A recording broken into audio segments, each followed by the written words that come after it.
नमस्कार। म आज तपाईहरुलाई यो फेसबुक, युट्युब, टिकटक र यो सोशल मिडियामा कहीं कतै नपाएको एउटा विशेष महत्त्वपूर्ण चीज, एकदम दुर्लभ चीज देखाउन गइरहेको छु र जसको यति धेरै महत्त्व छ नि त्यो चर्चा गर्न पनि सकिँदैन। म आज हजुरहरुलाई एकदमै पावरफुल वृक्ष जहाँ साधना गरेर हाम्रा ऋषिमुनिहरूले हिजोका यी ज्योतिषीय सूत्र, आयुर्वेदका सूत्रहरू पत्ता लगाएका थिए हो, त्यो वृक्ष हो लहरे सिमल है। लहरे सिमल, यो लहरे सिमल, म अहिले लहरे सिमलको ठ्याक्कै वृक्ष मुनि छु।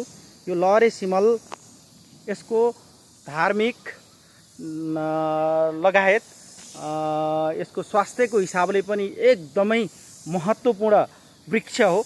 यो वृक्ष मुनि बसेर साधना गर्दा हामीले कस्मिक इनर्जीसँग डाइरेक्ट कनेक्ट गर्न सकिन्छ भन्ने विश्वास पनि छ र हिजोका हाम्रा भगवान ऋषिमुनिहरू सबैले यो लहरे सिमलको बुटमुनि बसेर साधना गरेर हैन, विभिन्न किसिमका हैन, उनीहरूले ध्यानमा बसेर विभिन्न किसिमका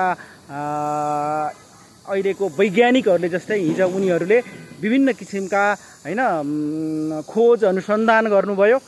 त्यो वृक्ष हो लहरे सिमल र यो लहरे सिमल यो आफैमा एउटा अद्भुत वृक्ष हो। यो वृक्षमा तपाई आएर 10 मिनेट मात्रै बस्दा पनि हाम्रा धेरै किसिमका रोगहरूमा एकदमै फाइदा हुन्छ भन्ने विश्वास पनि राखिन्छ र यहाँ आएर तपाईले साधना गर्दा हैन साधना सिद्धि हुन्छ भन्ने पनि विश्वास गरिन्छ।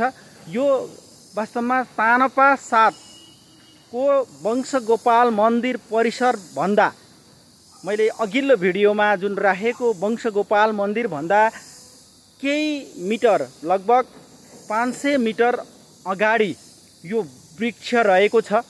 यो वृक्षको लागि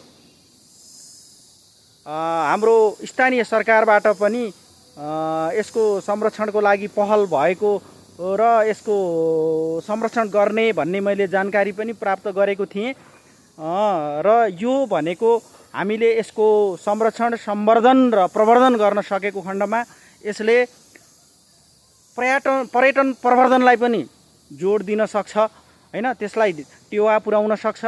यो ठ्याक्कै सूर्यकुण्डको ठ्याक्कै सम्मुखमा रहेको छ। यहाँ चाहिँ यो तानसेन 7 मा धेरै धार्मिक र पवित्र स्थलहरू रहेका छन्।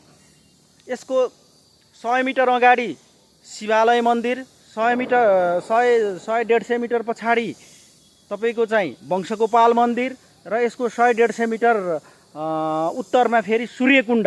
एकदम हाम्रा धर्मशास्त्रमा उल्लेख गरिएका महत्त्वपूर्ण हैन, यी चाहिँ हाम्रा सम्पत्ति हुन्।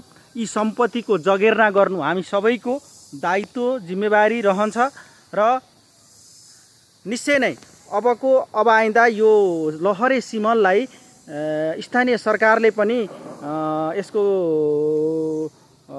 संरक्षणको लागि केही पहल निश्चय नै गर्नेछ र यो भनेको सायद धेरैलाई जानकारी नभएको एकदम दुर्लभ वनस्पति र धार्मिक हिसाब र वैज्ञानिक हिसाब सबैले महत्त्वपूर्ण रहेको यो लहरे सिमलको तपाईहरू यसको समीपमा आएर आफ्ना केही समस्या छ भने, तपाईका कुनै ग्रह दोषहरू छन् भने पनि ती सबै पीडाहरू नाश भएर जान्छ भन्ने विश्वास रहेको छ। यहाँ आएर लहरे सिमलमा आएर तपाईहरुले 2 मिनेट 10-20 सेकेन्ड सास होल्ड गरेर आफ्ना इच्छा आकांक्षाहरू मागेको खण्डमा पूरा हुन्छ भन्ने धार्मिक मान्यता पनि रहेको छ र यो विषयमा मैले यहाँका एकदम 96 वर्षीय वयोवृद्ध मेदनी मल्ल बुवाको मुखारबिन्दबाट पनि यसको बारेमा मैले एउटा भिडियो बनाउने छु। धन्यवाद।